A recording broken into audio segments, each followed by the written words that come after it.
Textile industry का संपूर्ण ज्ञान जिस भी आदमी को थोड़ी बहुत भी सीखने की ललक होती है, भूख होती है, इस वीडियो में उसको स्वाद आ जाएगा। ये वीडियो में ना मेरे को भी बड़ा मजा आया है एक्चुअली। हाँ, ये एमबीए कराने वालों को टेक्सटाइल इंडस्ट्री की वो फॉर्मूला फ्रेमवर्क दूंगा। ये आपने कहीं एक जगह पे वो 10 स्ट्रैटेजी इकट्ठी नहीं सुनी होगी। नमस्कार, विवेक बिंद्रा बोल रहा हूँ, फाउंडर एंड सीईओ बड़ा बिजनेस.com। बहुत दुखी रहते थे लोग टेक्सटाइल इंडस्ट्री को लेकर। बहुत लोगों ने बोला कमेंट बॉक्स में टेक्सटाइल में वीडियो बनाओ, टेक्सटाइल में वीडियो बनाओ। वापस आ चुका हूं। आज टेक्सटाइल इंडस्ट्री की पूरी बात करूंगा। आज मैं आपको रिटेलर से लेकर मैन्युफैक्चरर तक गेम चेंज करेंगे। पीछे मैंने कुछ अच्छे वीडियो दिए हैं, वो जरूर साथ में चेक कर लेना। एक मैंने क्रेडमेट का वीडियो दिया आपको जिसमें मैंने बताया कि कर्जे से कर्जा कैसे मिल सकता है, आपको पैसा कैसे मिल सकता है अगर आपका सिविल स्कोर ठीक नहीं है तो भी। और बाकी टाइम मैनेजमेंट की कुछ टेक्निक्स और यूट्यूबर के ऊपर शेयर मार्केट पे कुछ वीडियो डाले थे मैंने। समस्याओं का समाधान, घटेगा बिजनेस में नुकसान, बढ़ाओ कस्टमर रिटेंशन, खत्म हो जाएगा कंपटीशन। ये ज्ञान बढ़ा देगा आपका नाम, कैसे बेचे सामान कस्टमर केवल याद रखेगा आप ही का नाम। टेक्सटाइल इंडस्ट्री की एमबीए करने वाले हम। रिटेल, कपड़ों का रिटेल, कपड़ों का व्यापारी, ये जो है ना एक कस्टमर का बिजनेस होता है। इसमें आपको दुकान के अंदर शोरूम में कुछ एंटरटेनमेंट, एक्साइटमेंट रखनी चाहिए, तभी कस्टमर आता है। वैसे तो रिटेलर बहुत सारे हैं, लाखों रिटेलर है हमारे देश में, इतना कंपटीशन है, इतनी स्कीम, इतने डिस्काउंट, तो रिटेलर अलग से कैसे निकल के आए? कपड़ों का व्यापारी क्या करेगा? इस इंडस्ट्री में होता क्या है? इसमें कौन चाहता है? करोड़ों रुपया कैसे कमाया जा सकता है? सुनना मेरी बात को। अगर इसके अंदर जैसे खाने की इंडस्ट्री होती है ना, फूड, उसको पहले देख के खाते हैं, आंखों से खाते हैं, फिर जबान से खाते हैं। कपड़ों में भी ऐसे ही होता है। हाँ, कपड़ों में भी ऐसे ही होता है। पहले आप कपड़ों को देख करके पहनते हो मन से, उसके बाद एक्चुअली पहनते हो। हाँ, तो शोरूम आपका ऐसा होना चाहिए, कपड़े ऐसे होने चाहिए, देखने में अच्छे लगे। बड़ी ल्यूक्रेटिव इंडस्ट्री है। 10 लाख रिटेलर है आज हमारे देश के अंदर कपड़ों के। और ब्रेक इवन पॉइंट इसका बहुत ईजी है, आसानी से अचीव हो सकता है। अगर 50% एफिशिएंसी पे भी करें तो ब्रेक इवन तुरंत मिल जाता है आपको इसमें। छोटा रिटेलर भी इसमें लॉस नहीं करता, लेकिन अगर ठीक से चलाए तो। हाँ, आपका रोटी कपड़ा मकान नेसेसिटी है, रिसेशन प्रूफ बिजनेस है। थोड़ा सा भी अगर आपने चेंज होते हुए फैशन को रिस्पॉन्ड कर लिया, छा जाओगे। 10 स्ट्रैटेजी दे रहा हूं। पहला, रिटेल के अंदर सेल्स नहीं होती है। कपड़ों के शोरूम में भी सेल्स नहीं है, परचेज सेल्स है। हाँ, क्या मतलब हुआ इसका? इसमें ना सारा गेम परचेज में है। परचेज, आपको क्या ब्रांड लेना है, क्या डिजाइन लेना है, कौन सी सीजन में चलेगा, किस प्राइस का चलेगा, गेम सारा परचेज में है। जितने भी मैंने कपड़ों के शोरूम देखे हैं, वहां सारी गड़बड़ तभी होती है जब उनके पास गलत माल पड़ा होता है। रिटेलर को एग्जीबिशन जाना चाहिए, एग्जीबिशन में जाकर के स्टडी करना चाहिए मार्केट क्या ले रही है। ऐसा नहीं कि आपको जो आकर के स्कीम दे गया है, जो आपको आके मिठाई का डब्बा देगा, भैया ये कपड़े ले लो हमारे बहुत बढ़िया, ऐसे बहुत सारे एजेंट्स आएंगे बीच में, वहीं सारा गेम खराब होता है। परचेज सीख लो पहले क्या होता है, परचेज करते कैसे, फैशन और रेलेवेंसी के हिसाब से, पब्लिक डिमांड, ट्रेंड्स और रेलेवेंट स्टॉक के हिसाब से हमारे को लेना है। परचेज लाइफलाइन है, बाय राइट सेल राइट। सही खरीदा आसानी से अपने आप बिक जाता है। प्रॉब्लम क्या हो जाती है, मेन मुद्दा क्या है धंधे के अंदर, जब आप गलत माल लेके रख लेते हो तो इन्वेंट्री बढ़ जाती है, माल पुराना होता है, कपड़ा पुराना होते ही फैशन बदलते बिकना बंद हो जाता है। जब बिकना बंद हुआ तो गेम ओवर हो जाता है, क्योंकि रॉन्ग बाइक आपने, आपका अनसोल्ड स्टॉक मतलब आपका कैश फंस गया है। इतने दिन से कपड़े पड़े हुए हैं, मक्खी मार रहे हो आप, बिक नहीं रहे हैं, कैश आपका फंस गया है। ब्रांड जल्दी बिकते हैं, फटाफट बिकते हैं, स्कीम के चक्कर में मत आना। डेड स्टॉक हो रहा है तो तुरंत निकाल दो उसको। वाई एनालिसिस करो, मेरे साथ ऐसा क्यों हो रहा है, क्या मैं गलत डिज़ाइन ले रहा हूँ, क्या मैं महंगा या बहुत सस्ता ले रहा हूँ, क्या मेरा सेल्समैन ठीक नहीं है, या मैं डिस्प्ले अच्छे से नहीं कर पा रहा। बेसिकली यही 4 प्रॉब्लम होती हैं, डिज़ाइन की, प्राइस की, सेल्समैन की और डिस्प्ले की। ये 4 चीज़ें ध्यान रखनी अपने ज़रूरी है। बैड स्टॉक मत खरीदो, good stock, very good stock लेना। बैड स्टॉक मतलब जो बिकता नहीं, गुड स्टॉक मतलब जो बिक जाता है, डिमांड है, लेकिन वेरी गुड स्टॉक फट फट फट फट बिकता है। अब इसका मतलब क्या हुआ, 80-20 फॉर्मूला। फिर समझो, रिटेल के धंधे में आपकी सेल अच्छी नहीं करनी है, परचेज अच्छी करनी है। माल वही रखो, जो माल 80% बिकता है। हाँ, ये केवल 20% तरह का माल होता है जो 80% बिक जाता है, और वही वाला 20% तरह का माल, उसको 80% भर लो अपने पास में। 80% ऑफ दैट 20% जो आपको 80% ग्रोथ देगा। ये है मेन मुद्दा इसके अंदर। हाँ, इसको बोलते हैं एबीसी एनालिसिस या एफएसएन analysis, fast moving, slow moving, non moving. जो जल्दी बिकता है उससे शोरूम भर दो, जो धीरे बिकता है उसको केवल 15-20% रखो, और जो नहीं बिकता है उसको 2-5% से ज़्यादा कभी मत रखो। यही है मेन सारा का सारा गेम। परचेज जो है ना, माल को जमा करना। परचेज मतलब जमा, दुकान में सामान लाते हो, परचेज मतलब जमा, सेल्स मतलब मजा। हाँ, जमा मजा, जितना बढ़िया सेल्स करोगे उतना मजा आएगा आपको। लेकिन क्या है, आपका अगर जब जमा राइट है तो sales becomes easy and light. When the जमा इज राइट, यानी कि purchase is right, sales becomes easy and light. But when जमा इज रॉन्ग, गलत सामान ले आए, sales delays for very long. मुद्दा यही है। व्हेन जमा is right sales becomes easy and light, when जमा is wrong sales delays for very long. अगर आपने ईबीओ खोला है वहां तो आसान है, एक्सक्लूसिव ब्रांड आउटलेट बोलते हैं, मतलब एक कंपनी का शोरूम खोल लिया है, वहाँ तो आसान है, वहाँ तो कोई कंफ्यूजन ही नहीं है। जो बड़ा ब्रांड है वो खुद ही मर्चेंडाइज ढूंढने में आपको मदद करता है, वही आपको कौन सा माल लेना है, कितना माल लेना है, इस मार्केट में क्या चलेगा, मार्केट इंटेलिजेंस देता है, प्रोडक्ट मार्केट फिट आपको बना के दे देगा। हाँ, तो वहाँ पे आपके लिए, क्योंकि अगर अच्छी सेल हो रही है तो आपके ब्रांड पे भी इंपैक्ट करेगा, तो वो खुद ही कंपनी करके दे देती है। लेकिन अगर आपका ईबीओ नहीं है, मल्टी ब्रांड आउटलेट है, तो आपको परचेज समझदारी से करनी है। दूसरा, स्टॉक आउट इज पॉइजन। देखो, जो माल ज़्यादा बिकता है ना, वो अगर स्टॉक आउट मतलब क्या होता है कि भाई सामान खत्म हो गया है, बिकने वाला माल वो खत्म हो गया है। देखो, अगर कुछ स्टॉक फालतू रखा है ना, उसका जो नुकसान है आप कैलकुलेट कर सकते हो कि भाई मेरा 50,000 रुपये का माल फालतू पड़ा है, उस और वो बिक नहीं रहा, बिक नहीं रहा, बिक नहीं रहा, मतलब 50,000 रुपये फंसा हुआ है। लेकिन जो माल बिकता है वो नहीं है, तो कितने सारे कस्टमर वो ले जाते जो लेके नहीं गए, वो आपको पता भी नहीं चलने वाला। तो जो स्टॉक आउट यानी कि माल ना होना, यानी कि जो बिकने वाला माल है वो ना होना, ये आपके धंधे के लिए जहर है। अगर आपके पास स्टॉक कम पड़ा है, अंडर स्टॉक है या गलत स्टॉक है, इसका कारण तो या तो लैक ऑफ फंड, आपके पैसे की कमी है, वर्किंग कैपिटल मैनेज नहीं करना आ रहा है, या माल अगर जल्दी बिक के खत्म हो गया है, इसका मतलब आपको पता ही नहीं कि पुअर डिमांड फोरकास्टिंग है, आपको आइडिया नहीं है आपके पास क्या बिकता है। या फिर खत्म हो गया इसलिए खत्म हो गया क्योंकि पीछे से आपको सही सप्लायर नहीं है, वो सप्लाई डिले कर रहा है इसलिए, या आपको इन्वेंट्री ऑटोमेशन नहीं आता। आप बात को समझे कि डिमांड होते हुए भी माल को ना बेच पाना, ये बहुत बड़ा ब्लंडर है। हाँ, कस्टमर भी चला जाएगा, आपकी इमेज भी चली जाएगी और दूसरे के पास चला जाएगा। तो आप क्या करिए, परेटो प्रिंसिपल जो मैंने बताया था, जो 20% माल 80% बिकता है, उस माल का हर महीने फ्रेश बाइंग करते रहो, शोरूम नया लगेगा। आप फ्रेश बाइंग हर महीने करते रहो, शोरूम नया लगेगा। आपको वर्किंग कैपिटल मैनेज करनी आनी चाहिए, आपको ट्रेंड और फैशन पकड़ में आने चाहिए। आप या तो ईबीओ खोल लो, दो पाए, या तो एक्सक्लूसिव ब्रांड आउटलेट खोल लो, भाई जिस कंपनी, वो कंपनी खुद ही बता देगी क्या बिकता है क्या नहीं बिकता, उसके पास ईआरपीज हैं, सॉफ्टवेयर हैं, बता देगा। और आप ईबीओ नहीं खोलना चाहते, अपना ही एमबीओ चलाना चाहते हो, तो फिर ईआरपी खुद लगा लो। रेडी सोल्यूशन आजकल ईआरपी के बहुत सारे आ रहे हैं, वो लगा लो, काम हो जाएगा। तीसरी स्ट्रैटेजी पे ध्यान देना, लोकेशन जो है ना, इसमें बड़ा गेम चेंजर है। आपके शोरूम का, आपके स्टोर का, आपकी कंपनी का लोकेशन कहाँ पे है, फिजिकल लोकेशन से बात बनती है। भैया अगर लोकेशन कमजोर है, कस्टमर ही नहीं आ रहा, तो बेकार है।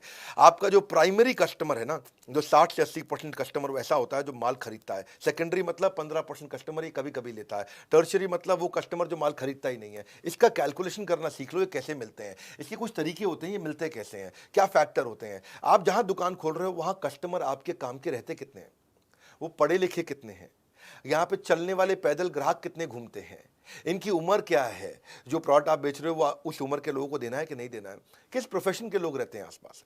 कुछ इलाके होते हैं जहाँ व्यापारी ज़्यादा रहते हैं, कुछ इलाके होते हैं जहाँ अपार्टमेंट होती हैं, सोसाइटीज होती हैं, हाई राइज टावर, वहाँ नौकरी करने वाले ज़्यादा होते हैं। इनकम ग्रुप कैसा है, लाइफस्टाइल कैसा है, धर्म क्या है उनका, प्राइवेट व्हीकल उनके पास है कि नहीं है, उनकी उनकी स्पेंड करने की क्षमता कितनी है, आसपास जहाँ आपने शोरूम खोला है वहाँ कोई मेट्रो जाती है क्या, वहाँ कोई बस जाती है, ऑटो आता है, पब्लिक ट्रांसपोर्ट है वहाँ पे। ये चीज़ों को देखो तब आपको समझ में आएगा यार, यहाँ लोकेशन ठीक है, यहाँ माल अपने को शोरूम खोल देना चाहिए। चौथी स्ट्रैटेजी, बड़ी कमाल का गणित दूंगा इसमें मैं, ये रियल कंटेंट है भाई साहब। हाँ, brand gives you better inventory turnover. क्या मतलब हुआ बेटर इन्वेंट्री टर्नओवर? मतलब बेटर आरओआई। इसका मतलब समझो, केस स्टडी से समझाता हूं। मोबाइल के दो ब्रांड लेते हैं, जियोनी और शाओमी। जो दुकानदार है ना, उसको शाओमी केवल 4% मार्जिन देता है, जियोनी 12% मार्जिन देता है। लेकिन फिर भी कौन, मतलब कमाई किस में जा रहा है, जियोनी में कि शाओमी में? जियोनी में। जियोनी 12% दे रहा है। हाँ, यानी कि आपने 1 लाख रुपए का मोबाइल बेचा जियोनी का, तो आपको 12,000 रुपये कमा लोगे। शाओमी का 1 लाख रुपए का मोबाइल बेचा तो केवल 4,000 रुपये कमाओगे। तो आदमी कहे भाई जियोनी ज़्यादा रख लो, लेकिन वो शाओमी रखता है ज़्यादा। पूछो क्यों? क्योंकि समझो यहाँ पे दो आपके बड़े अच्छे से खाने बने हुए हैं जहां आपने मोबाइल रखे हुए हैं, है कि नहीं, रैक अंग्रेजी में बोलते हैं। यहां 1 लाख रुपए का जियोनी पड़ा है, यहां 1 लाख रुपए का शाओमी पड़ा है। जियोनी 1 लाख रुपए का पूरे महीने में एक ही बार बिकेगा, यानी कि एक महीने में 1 लाख रुपए का आपने जियोनी बेच लिया, तो आपको उस पर कितना बच गया? 12% के हिसाब से 12,000 रुपये बच गया। लेकिन शाओमी इतनी तेज बिकता है, इतना ज़्यादा बिकता है, इतना ज़्यादा बिकता है कि ये 1 लाख रुपए का माल बिक गया, फिर आपने खरीदा, फिर बिक गया, फिर आपने खरीदा, फिर बिक गया, फिर आपने खरीदा। आपने फंसाया तो 1 ही लाख है, लेकिन ये 10 बार बिक गया। इधर 1 लाख का माल एक बार बिका, शाओमी का 1 लाख का माल 10 बार बिक गया। शाओमी दे तो रहा था 4%, लेकिन उस 1 लाख पे आपने 4% 10 बार कमा लिया। यानी कि आपने यहाँ 40,000 रुपये कमाया और यहाँ आपने 1 लाख पे केवल 12% देखने में अच्छा था, पर ये एक ही बार बिका तो आपने 12,000 कमाया। तो इस 1 लाख पे अपने महीने में 12,000 रुपये कमाया, इस 1 लाख पे महीने में आपने 40,000 रुपये कमाया, क्योंकि माल 1 ही लाख का रखा था, बिक रहा है, आ रहा है, बिक रहा है, जा रहा है। आप तो 1 ही लाख का माल फंसाते हो ना, अपना पैसा तो 1 ही लाख फंसाया दोनों जगह पे आपने, पर ये कम बार बिका जियोनी, तो यानी कि एक बार बिकने पे आपको 12,000 कमा के दिया, 10 बार 1 लाख का माल बिकने के कारण आपको 40,000 रुपये कमा के दिया। इसको बोलते हैं आरओआई। इसका मतलब क्या भैया? मतलब ये है कि अगर आप अच्छा ब्रांड रखोगे तो आपका ब्रांड बना देगा, और लोकल आइटम रखोगे तो आपको भी जिंदगी भर लोकल बनाए रखेगा। माल वो रखो जो अपने आप बिकता हो, मार्जिन थोड़ा माटा कम भी हो तो भी चल जाता है, आप आरओआई बहुत अच्छी कमा लेते हो, बहुत बढ़िया कर लेते हो। इसमें ना आप, मैं साधारण भाषा में समझाना पसंद करता हूँ। ये जोनी शाओमी के आइडिया से आपको समझ में आ गया होगा। कपड़ों में मामले में भी ना, कोई लोकल लल्लू लाल कपड़ा मत रखो, ठीक ब्रांड का कपड़ा रखोगे। हाँ, लल्लू लाल हो सकता है आपको 50% मार्जिन दे दे, ब्रांड आपको 30% मार्जिन दे, पर आप ब्रांड में ज़्यादा कमा जाओगे, जल्दी जल्दी बिकता है। हाँ, स्टॉक बहुत तेज घूमता है। और ये अगर फंसा रह गया ना आपका, जियोनी फंसा रह गया, तो जियोनी 3G था, टेक्नोलॉजी 4G आ गई, मोबाइल बेकार हो गया। भाई उसका रैम कम था और नया रैम आ गया, ज्यादा रैम वाले मोबाइल आ गए, टेक्नोलॉजी बेकार हो गई, मोबाइल बेकार हो गया। पड़े पड़े मोबाइल पुराना बेकार हो जाएगा, आपकी जिंदगी बेकार हो जाएगा। आपका भाई क्या हो गया, क्या करूं, फंस गया मैं, मक्खी मार रहा हूं उसके बैठ के। एक और फॉर्मूला समझो आप, इसको बोलते हैं stock rotation formula. Stock rotation formula क्या है, इसे समझ में आ जाएगी आपको बात। अगर आप बिल्कुल पढ़े लिखे नहीं हो ना, तो भी ये फॉर्मूला समझ में आ जाएगा आपको। हाँ, मैथमेटिक्स तो छोड़ो, अगर आपने खाली 10वीं छोड़ो, 8वीं छोड़ो, 5वीं तक पढ़ाई करिए, इतना ईजी कर दूंगा। सेल्स अपॉन स्टॉक का मतलब क्या है? आपने सेल्स करी 2 करोड़ की और माल आपने 1 करोड़ का खरीदा, यानी कि साल के एंड में आपके पास 1 करोड़ का माल बचा, लेकिन साल के एंड तक आपने सेल्स 2 करोड़ की कर दी। कैसे करी होगी? ऐसी करी ना कि भाई माल गया आया, गया आया, तो आपने माल आपने 2 बार मंगा लिया। तो आपका जो फंसा था 1 ही करोड़ फंसा था, लेकिन माल आपने 2 बार बेच दिया। आप, कई लोग इतने समझदार होते हैं, इतने समझदार होते हैं कि 1 करोड़ लगा करके 5 करोड़ की सेल कर देते हैं, और कई एक्सट्रीमली बेस्ट होते हैं, वो 1 करोड़ लगा करके 1 करोड़ का माल साल में 10 बार बेच देते हैं। यानी कि कपड़ों के शोरूम में उसको बोलेंगे 10 करोड़ अपॉन 1 करोड़, यानी कि उसका स्टॉक रोटेशन 10 बार हो गया है। आप समझो, तो इसको ऐसे समझो भाई, कुछ दुकानदार पुराना माल पड़ा है, वो थान में लिपटा हुआ है, उस पर दाग पड़ जाते हैं, जीन्स रखते हैं, किसी लोकल शोरूम में जाओगे दुकान पे, वहाँ जीन्स जब वो खोल के निकालेगा ना, तो उसके घुटनों से जहाँ फोल्ड करी थी जीन्स, उस पर लाइन सी आ जाती है। देखिए आपने कभी कभी ब्राउन सी भूरे रंग की लाइन आ जाती है, क्योंकि माल पड़ा हुआ है, उसका स्टॉक रोटेशन नहीं हो रहा, पुराना माल पड़ा हुआ है, खराब हो गया उसका माल, है, फैशन बदल चुका है, माल पड़ा हुआ है। वही चक्कर है। आपने अगर 1 करोड़ का माल 10 बार बेच दिया तो आपका स्टॉक रोटेशन 10 है। इसको आप ऐसे समझो फॉर्मूला से आसानी से, कि 1 करोड़ का माल अगर आपने 30% मार्जिन पे साल में 1 ही बार बेचा तो आपको 30 लाख रुपए बचा। लेकिन आपने दूसरी तरफ 1 करोड़ का माल साल में 5 बार बेच दिया, जल्दी जल्दी बेच दिया, 30% की जगह खाली 20% मार्जिन कमाया, तो 20% मार्जिन आपका 1 करोड़ का होता है 20 लाख, लेकिन 5 बार बेच दिया, यानी कि 20 लाख मल्टीप्लाइड बाय 5, 1 करोड़ रुपया। यहाँ 30% मार्जिन के साथ आपने 30 लाख कमाया, 20% मार्जिन के साथ आपने 1 करोड़ कमा लिया। वो 30 लाख कमा रहा साल में, 1 करोड़ कमा रहा साल में। एक ही अमाउंट फंसाया दोनों ने, इन्वेस्टमेंट दोनों की बराबर थी, पर उसकी बेचारे की कमाई साल के एंड में 30 लाख है, इसकी कमाई साल के एंड में 1 करोड़ है। ये मजा मार रहा है। इसके लिए करना क्या होगा? है, समझ में तो आ गया आपको? 4 महीने पुराना माल खरीदी के भाव पे बेच दो। अगर कोई जीन्स लेके आए थे आप 500 रुपए की, 4 महीना हो गया है, अब 500 में बेच देना भाई। 800-900 का खाब छोड़ दो, अब 700 में मत बेचो, 500 में बेच दो, 4 महीना हो गया।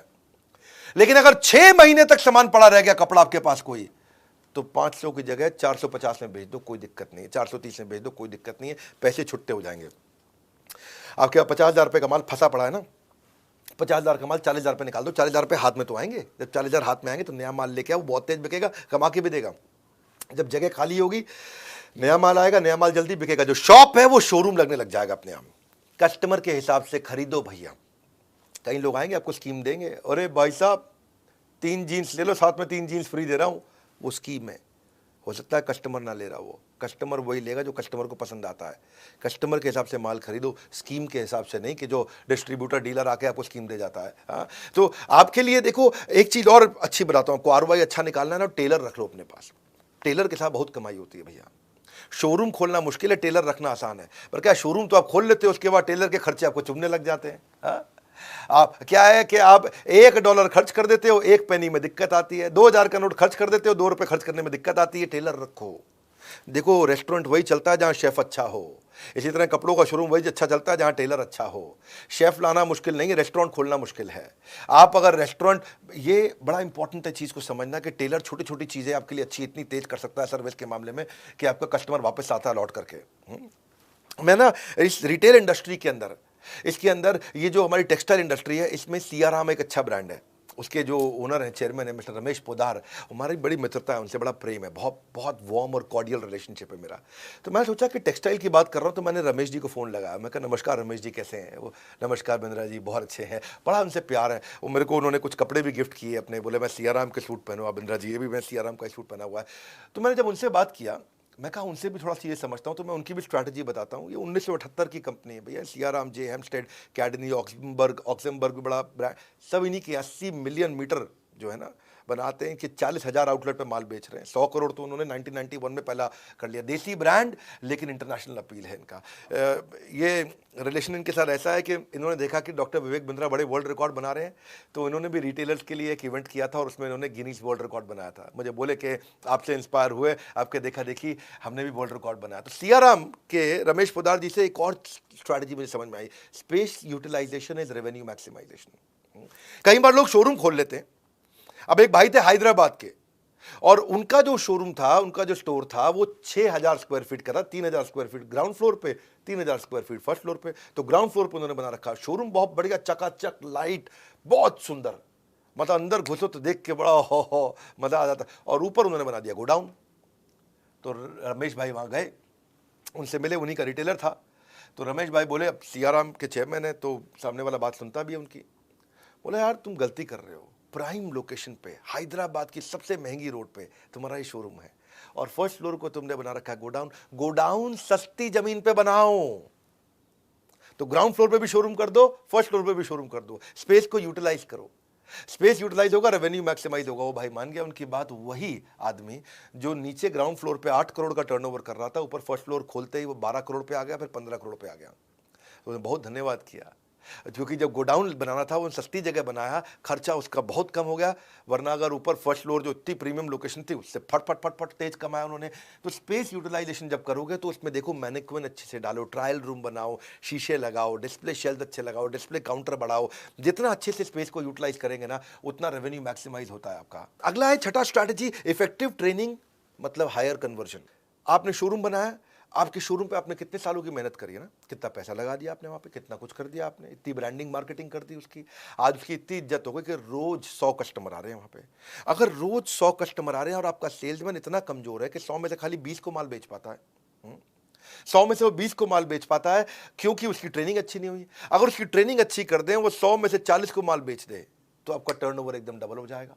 हाँ, कस्टमर लाने पे आप खर्चा कर चुके हो, पर उसकी ट्रेनिंग नहीं करी आपने। ये छोटे छोटे खर्चे होते हैं। प्रोफेशनलिज्म बढ़ाइए। हाँ, प्रोफेशनल्स को लाइए, उनको उतना प्रेम दीजिए कि वो फैमिली हो जाए। फैमिली को लाइए, उनको उतना ट्रेनिंग दीजिए कि वो प्रोफेशनल हो जाए। दो बातें हैं कि आप जब किसी एम्प्लॉय को हायर करते हो, उसको इतना प्रेम दो प्रोफेशनल आदमी को कि वो फैमिली जैसा हो जाए, और खुद के जो परिवार वाले हैं उनको इतना ट्रेनिंग दे दो कि वो प्रोफेशनल्स की तरह काम करना शुरू कर दें। मजा आएगा। उसके बाद ट्रेनिंग का कल्चर बना दो। यंगस्टर्स को बहुत दिक्कत आती है, उनके लिए बड़ा आसान हो जाएगा। डेटा ड्रिवन अप्रोच रखो, मेजरेबल गोल रखो, नहीं तो एवरीथिंग गोल गोल हो जाएगा। अगर मेजरेबल गोल नहीं होगा तो एवरीथिंग गोल गोल। गोल गोल चाहिए या बड़ा जबरदस्त वाला गोल चाहिए। अपने मैनेजर को, स्टोर कीपर को, सेल्समैन को, कस्टमर सर्विस एग्जीक्यूटिव को, शॉप फ्लोर में सबको बढ़िया ट्रेनिंग दो। इसको सारे रिटेलर्स के आप पहुंचा देना, जितने भी भैया अपने टेक्सटाइल वाले हैं। गेम चेंजर वीडियो में कुछ ऐसे ऐसे फॉर्मूला दूंगा आपको मैं। तो सेल्समैन ना बड़ा इंपॉर्टेंट टच पॉइंट होता है। 10 में से 2 कस्टमर को माल बेच पा रहा था, वो 10 में से 4 को बेचना शुरू हो गया। अच्छी ट्रेनिंग दे दी आपने तो टर्नओवर डबल हो गया आपका।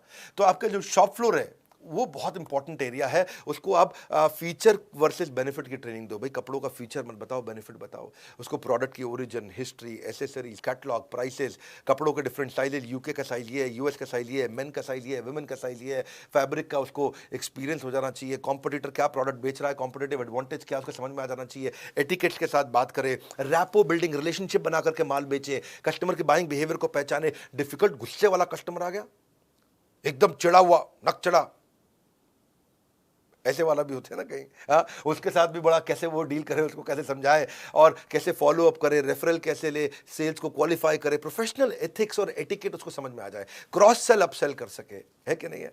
क्रॉस सेल अपसेल क्या होता है कि वो अगर कोट खरीदने आया तो अंदर के लिए शर्ट भी बेच दी साथ में, हाँ, अगर वो ट्राउजर लेने आया है तो ट्राउजर के साथ में आपने सॉक्स भी बेच दिए उसको, आपने अगर वो स्कर्ट लेने आई है तो अपने साथ में टॉप भी बेच दिया उसको, हाँ, तो इसको क्रॉस सेलिंग। अप सेलिंग क्या है, अगर वो 2000 वाला ले रहा है तो उसको 2000 की जगह 3000 वाला माल बेच दिया। एस्पिरेशनल सेलिंग कर दिया, कस्टमर का मन कैसे मोह ले ताकि सेल्स अपने आप ही हो ले, हाँ, कस्टमर का मन कैसे मोह ले सेल्स अपने आप ही हो ले, इससे आपका आरओआई निकल के आएगा, गेम चेंजर है। सातवीं strategy, keep an I on KPI. KPI मतलब की परफॉर्मेंस इंडिकेटर। कुछ फॉर्मूलाज रखने चाहिए अपने स्टाफ के साथ, अपने ऊपर भी रख सकते हो। बेटा झूठ बोल सकता है, डेटा झूठ नहीं बोल सकता। फॉर्मूला क्या है आपको पता है, भैया मैं गैस नहीं देता, मैं ये नहीं बोल रहा जॉन लगा दो, मेहनत कर लो, खून पसीना एक कर लो, एड़ी चोटी का जोर लगा दो, ये सब बोल रहा हूं क्या मैं? फालतू मोटिवेशन नहीं मेरे भाई, रियल फॉर्मूला। बिजनेस के मामले में डॉक्टर विवेक बिंद्रा के चैनल पे आ जाओ, बड़ा बिजनेस, बस बस बस इतना ही। केपीआई मतलब डेटा ड्रिवन काम करना। कैसे करना है आपको? डेटा ड्रिवन का मतलब है जैसे ना आप कुछ फॉर्मूला चेक करो, प्रॉफिट पर स्क्वायर फीट। अगर आपका 1000 स्क्वायर फीट का शोरूम है, आपका 1 लाख रुपए का प्रॉफिट हो रहा है, तो 1 लाख को 1000 से डिवाइड कर दो, आपको पता चल जाएगा प्रॉफिट पर स्क्वायर फीट कितना आ रहा है। फिर वो बेंचमार्क से उसको इंप्रूव करो। एवरेज ट्रांजैक्शन वैल्यू, जितने लोग आ रहे हैं, मेरा नाई है ना, बाल काटने आता था मेरे, उसके यहाँ एवरेज ट्रांजैक्शन वैल्यू जो थी 200 रुपए की थी। मैंने उसको बताया कैसे कॉम्बो बना दे और average transaction value, average order value को 500 रुपये कर दे। उसने कॉम्बो बनाने शुरू किए। जो कस्टमर बढ़ाना मुश्किल है, लेकिन उसी कस्टमर से ज़्यादा पैसा लेना आसान है। तो 200 में जो बाल काटता था, शेव करता था, उसने बोला मैं मसाज के साथ में बाल भी फ्री कर रहा हूँ काटना, शेव भी फ्री कर रहा हूँ, ये भी कर रहा हूँ। तो लोग जो है ना, उसने मैंने उसको बताया कि ऐसा करो, सेल्फी ले ले यार, एक थीम उसको दिया, वो बहुत चल गया उसको, भाई मज़ा आ गया, है कि नहीं। लोगों ने वो 200 की जगह 500 का माल लेना शुरू कर दिया। इसको बोलते हैं एवरेज ट्रांजैक्शन वैल्यू। हाँ, ऐसे ही आप लीड कन्वर्जन, कि भाई जितना कस्टमर आ रहा है कितने को बेच पा रहा है, पिछले महीने से ज़्यादा रेवेन्यू करके देखा, ये भी केपीआई हो गया, की performance indicator. Upsell cross sell कितना कर रहा है, हाँ, एवरेज सेल्स साइकिल टाइम, मतलब ये कस्टमर को कितनी देर में बेचता है। हाँ, कई सेल्समैन होते हैं, वो उसके पास कस्टमर आया 15 मिनट में बेच देते हैं। कई सेल्समैन होते हैं, उसके पास कस्टमर आया 1 घंटा सब खोल के बैठ जाता है, ये भी देख लो, ये भी देख लो, ये भी देख लो। कस्टमर कंफ्यूज, गोल चक्कर होता रहता है। साइड में अमेजोन खोलता है और वो अपनी मम्मी को बोले मम्मी यहाँ से ले लेंगे, माल भी नहीं बिकता, है कि नहीं है। और बिकता भी तो ये 1.5 घंटे बाद जाके बिकता है। इसको क्या बोलते हैं? Average handling time, AHT। तो ये भी देखो कौन एम्प्लॉय ज़्यादा टाइम लगा रहा है। Average profit margin on sales, कौन डिस्काउंट ज़्यादा दे देता है, पूरे मार्जिन पे बेच रहा है कि नहीं बेच रहा। ये सेल्स पर रिप्रेजेंटेटिव, अगर आपकी 1 लाख की सेल हुई है और आपने पास 10 आपके पास एम्प्लॉय है, सेल्समैन है, तो मतलब ऑन एन एवरेज एक आदमी 10,000 रुपये की सेल करता है। तो जो 10,000 से ज़्यादा की करता है उसकी ताली बजा दो, जो 10,000 से कम की करता है उसकी ट्रेनिंग कर दो। ये कुछ बढ़िया बढ़िया KPIs होते हैं। सेल्स पर एम्प्लॉय निकाल लो, एम्प्लॉय टू कस्टमर रेशियो निकाल लो, हाँ, कि भाई आपने इससे ये बड़ा फायदा है एम्प्लॉय टू कस्टमर रेशियो, कि अगर आपके पास रोज 1000 कस्टमर आ रहे हैं और 10 सेल्समैन हैं, तो आपने निकाल लिया भैया कि मैं 100 कस्टमर पे एक सेल्समैन दिन भर में लगाता हूं। जब फेस्टिवल का टाइम आता है, 1000 कस्टमर की जगह 3000 कस्टमर हो जाते हैं, तो आपको पता चल जाएगा कि भाई मुझे एक महीने के लिए 10 की जगह 30 आदमी करने पड़ेंगे, क्योंकि आपका एम्प्लॉय टू कस्टमर रेशियो निकल गया। हाँ, कस्टमर कितने दिन तक आपके साथ ट्रांजैक्शन करता है, क्योंकि कस्टमर रिपीट कस्टमर बन रहा है कि नहीं, लॉयल कस्टमर बन रहा है कि नहीं, प्रमोटर एडवोकेट बन रहा है कि नहीं बन रहा। क्योंकि ये भी बड़ा इंपॉर्टेंट फॉर्मूला है। रिटेंशन रेट, कितना कस्टमर रिटेन हो रहा है। रेफरल रेट, कितना कस्टमर आया और कितने को नए साथ में लेकर के आया, रेफरल किया उसने। क्योंकि KPI जब आप कर देते हो तो इससे आप एम्प्लॉयज को अकाउंटेबल कर लेते हो। एम्प्लॉयज अपने आप काम करते हैं, आपकी प्रेजेंस के बिना काम करते हैं। आप जो है वृंदावन में बैठ करके कीर्तन कर रहे हो, भगवान का जप कर रहे हो, या दुबई के बीच पे लेमनेट पी रहे हो, पीछे से धंधा अपने आप चल रहा है, क्योंकि आपने फॉर्मूला लगा के सबको मेजर करना शुरू कर दिया। लोग ऑर्गेनाइजेशन की प्रायोरिटीज को समझ जाते हैं, आपके एम्प्लॉय रिस्पॉन्सिबल होते हैं, बड़ी क्लैरिटी मिल जाती है उनको, इंडिविजुअल परफॉर्मेंस अच्छी होने लग जाती है। ये KPI था। 8वीं स्ट्रैटेजी है फिजिटल। फिजिटल मतलब फिजिकल शोरूम के साथ डिजिटल भी जाओ। बाइंग बिहेवियर बदल रहा है, इंफॉर्मेशन एज है, सब कुछ इंटरनेट पे दिख रहा है, सब कुछ इंटरनेट पे चल रहा है। पहले लोग टच फील करते थे, अब इंटरनेट से खरीद लेते हैं। तो आप डिजिटल भी हो जाओ साथ साथ। डिजिटल होने में घबराने की कोई जरूरत नहीं है, एक्सटेंशन है फिजिकल स्टोर का। आपको पूरे देश में जाने की जरूरत नहीं, आप डिजिटल तुरंत फटाफट पहुंच जाते हो। आप होम डिलीवरी दे सकते हो, सर्विस का एक्सटेंशन है वो। हमारे ना बड़े सारे कोर्सेज हैं कि फिजिकल बिजनेस को डिजिटल बनाने के लिए, WhatsApp marketing, digital marketing, Facebook marketing, e commerce marketing, email marketing. बस आपने ये सब सीख लिया, व्हाट्सएप मार्केटिंग आपने सीख लिया, तो आप कस्टमर को प्रोडक्ट भी भेज दोगे, उसको प्राइस भी बता दोगे, उससे परचेज भी करा लोगे, उससे पेमेंट भी करा लोगे और अपना प्रॉफिट भी कमा लोगे। बड़ा आसान है, तो वो मुश्किल नहीं है। आपके प्रोडक्ट में आएगी विजिबिलिटी, जैसे प्रोडक्ट की डिजिटल बढ़ेगी विजिबिलिटी, आपके धंधे में आ जाएगी स्केलेबिलिटी। आसान है ये। आप अपना गूगल पे, फेसबुक पे, सोशल मीडिया पे, आप आजकल गूगल की लिस्टिंग, बिजनेस लिस्टिंग बहुत होती है कि नाम, एड्रेस, फ़ोन नंबर डाला, अपना विजुअल कंटेंट सारा डाल दिया, भाई मेरे पास ये कपड़े हैं, आपको रिव्यूज़ देने शुरू कर दिए, एकदम बात बनेगी। आपका लोगो वोगो डाल दो वहाँ पे, सब काम हो जाएगा, कस्टमर रिव्यू देने लग जाता है आपको। इससे आपको लीड मिलेगी, विजिबिलिटी मिलेगी, डिस्प्ले मिलेगा, बहुत अच्छा है ये। आपके मार्जिन अपने आप बढ़ जाते हैं, बीच में सारे इंटरमीडिएरी खत्म हो गए, इसको कमीशन दो, उसको कमीशन दो, कुछ नहीं, सीधा कस्टमर को माल बेचो, 365 दिन आप बेच सकते हो, क्योंकि इंटरनेट तो आपका रात को भी चलता है, दिन में भी चलता है। शोरूम तो आपका खाली दिन में खुलता है, इंटरनेट तो आपका रात को 2 बजे भी इंटरनेट पे दुकान खुली है, आपकी दुकान इंटरनेट पे सुबह 4 बजे भी खुली है, 26 जनवरी पे भी खुली है, 15 अगस्त को भी खुली है। इंटरनेट पे तो आपकी दुकान हर समय खुली हुई है। तो इसको सीखो आकर के, हमारे भी कोर्सेज हैं बहुत सारे, इसके ऊपर आप ज्वाइन कर सकते हो बोर्ड लाइन नंबर पे फ़ोन करके। बहरहाल 9वीं स्ट्रैटेजी, अगर आपको ईबीओ का मतलब क्या है? ईबीओ मतलब एक्सक्लूसिव ब्रांड आउटलेट।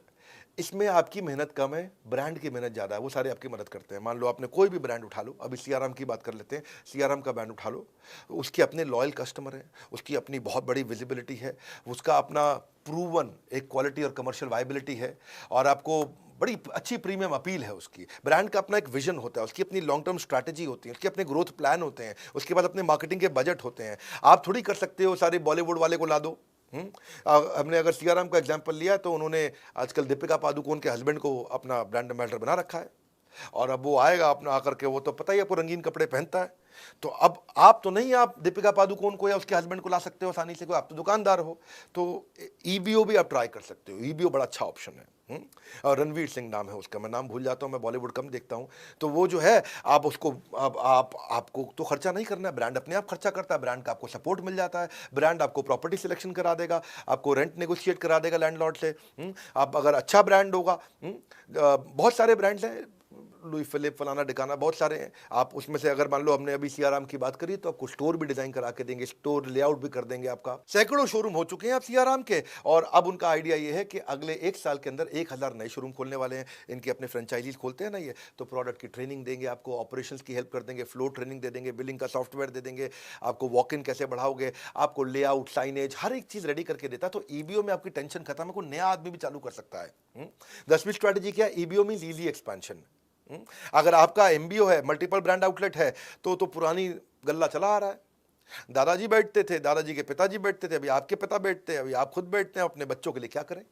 क्योंकि भैया एमबीओ को एक्सपैंड करना मुश्किल है, ईबीओ को आसान है। ईबीओ आप एक साथ 10 शोरूम चला सकते हो, एमबीओ में आपको खुद ही गल्ले पे बैठना पड़ता है। तो इंसान अपने बच्चों के लिए जगह बनाता है, तो एमबीओ उसका बड़ा अच्छा एग्जाम्पल है। फ्यूचर बच्चों का आप सिक्योर कर सकते हो, क्योंकि टेक्सटाइल के जो पुराने खिलाड़ी हैं वो भी, और जो बिल्कुल नए हैं वो भी अपने बच्चों को, सूखा सूखा बिजनेस होता है ईबीओ का, एकदम सूखा सूखा बिजनेस। भाई कंपनी से ही माल आया, कंपनी की सारी स्ट्रैटेजी, कंपनी का सारा सिस्टम आया, कस्टमर भी आया, कस्टमर को पहले शोरूम के बारे में पता है, उसको पहले ब्रांड के बारे में पता है, ओ सियाराम, तो वो आएगा, सियाराम का कपड़ा खरीदेगा, चला जाए, आपको क्या टेंशन है इसमें? हाँ, कईयों के पास जो कमर्शियल जगह होती है, मॉल में, कहीं पर डिस्ट्रिक्ट सेंटर में, कहीं पे, कुछ लोग हैं जिनके पास काम है पर जगह नहीं है, तो वो जगह लेके काम कर ले, और कुछ लोग जिनके पास जगह है पर कोई काम नहीं है, तो उनके लिए भी अच्छा कि भाई, क्योंकि ईबीओ करना आसान है, आपको ट्रेड का आदमी होने की जरूरत नहीं है, कोई भी आदमी कर सकता है। देखो, आपको ना ईबीओ में बिना बिजनेस के बैकग्राउंड के भी आप कर सकते हो। आप मैकडोनल्ड्स का या किसी भी खाने का, किसी का भी आप फ्रेंचाइजी की तरह ईबीओ चला सकते हो उसका। हाँ, आपको राइट फार्मूला दे देते हैं सक्सेस का। आपको अगर सीआरएम वालों से बात करना, तो उनसे भी बात करके देखो, मेरे को क्योंकि उनका बड़ा अच्छा लगा, मैंने खुद जाकर के देखा उनका। बहरहाल, ये बहुत सारे आज आपको फॉर्मूलाज मैंने दिए, आपको बहुत सारे फ्रेमवर्क दिए, आपको मैंने ये एमबीए कराई है मैंने आपको टेक्सटाइल इंडस्ट्री में। आप इस वीडियो को दोबारा देखना, क्योंकि लंबा वीडियो है, इसमें बहुत काम की चीज़ें, नोट्स बनाए कि नहीं बनाए। और अगर आप डिस्ट्रीब्यूटर हो, तो आप मैन्युफैक्चरर हो, रिटेलर को आप भेजो वीडियो, होलसेलर को वीडियो भेजो, ये कोई भी फ्रेंचाइजी वीडियो को भेजो, सबको आगे बढ़ाना जरूरी है, इसलिए शेयर करना भी बहुत जरूरी है। बहुत काम का वीडियो है। और अगर आप भी बिजनेस में ग्रो करना चाहते हो, ऐसी सारी स्ट्रैटेजी सीखना चाहते हो, अपने ब्रांड को बहुत बड़ा करना चाहते हो, मेरा मोस्ट सॉट आफ्टर कंटेंट आ चुका, लीडरशिप फनल। ये वो कंटेंट है जहां कोई गैस नहीं है, ये थोड़ा प्रीमियम है, इसमें खाली 300 सीट होती है। एक हम 5 स्टार, 6 स्टार, 7 स्टार होटल में करते हैं इसको, एयरपोर्ट के पास करते हैं, जहां पे हम लोग बहुत, केवल 300 सीट, राइट सीधा क्वेश्चन आंसर वहीं पे टक टक टक टक टक टक, रियल कंटेंट। आपका पहले ट्रेनिंग नीड एनालिसिस कर लेते हैं, आपका पहले ही मैं पूरा कच्चा चिट्ठा पढ़ लेता हूँ, क्योंकि आपसे हम फॉर्म भरवा लेते हैं पहले, आपके बिजनेस को समझ के आता हूँ, आपके क्वेश्चंस को रेडी करके आता हूँ मैं पहले से ही। आपको real life example, case study देते हैं, एग्जीक्यूटिबल स्ट्रैटेजी देते हैं, और एक गेम चेंजिंग कोचिंग डायरी देते हैं। ये प्रीमियम कोचिंग डायरी है, कहीं नहीं मिलती है, ये केवल उस प्रोग्राम में मिलती है। हाँ, वीकली असाइनमेंट रहते हैं, उसके बाद कोच आपको वीकली असाइनमेंट फोन कर करके कराएगा, असाइनमेंट करो भाई साहब, आप नहीं करोगे दूसरे नंबर से करेगा फोन। आप असाइनमेंट क्यों नहीं किया आपने अभी तक? तो एक हैंड होल्डिंग सपोर्ट है, leadership funnel game changer programme है, लोग कस्में खाते हैं इसकी, इसलिए अभी तुरंत अगला बैच आ गया है, आप फटाफट पता कर लो, सीट खत्म ना हो जाए। लीडरशिप फनल में आपको लाइफ टाइम मेंबरशिप भी हम फ्री दे रहे हैं, और इस वीडियो को सारे रिटेलर्स तक पहुंचाओ। पता नहीं फ्री कंटेंट से किसकी कितनी मदद हो जाए, बड़े गेम चेंजिंग इसमें स्ट्रैटेजीज है। हमारे साथ जुड़े रहने के लिए, इस वीडियो को शेयर करने के लिए, लीडरशिप फनल के लिए फोन करके पता लगाने के लिए आप सबका हृदय की गहराई से प्रेम पूर्वक बहुत बहुत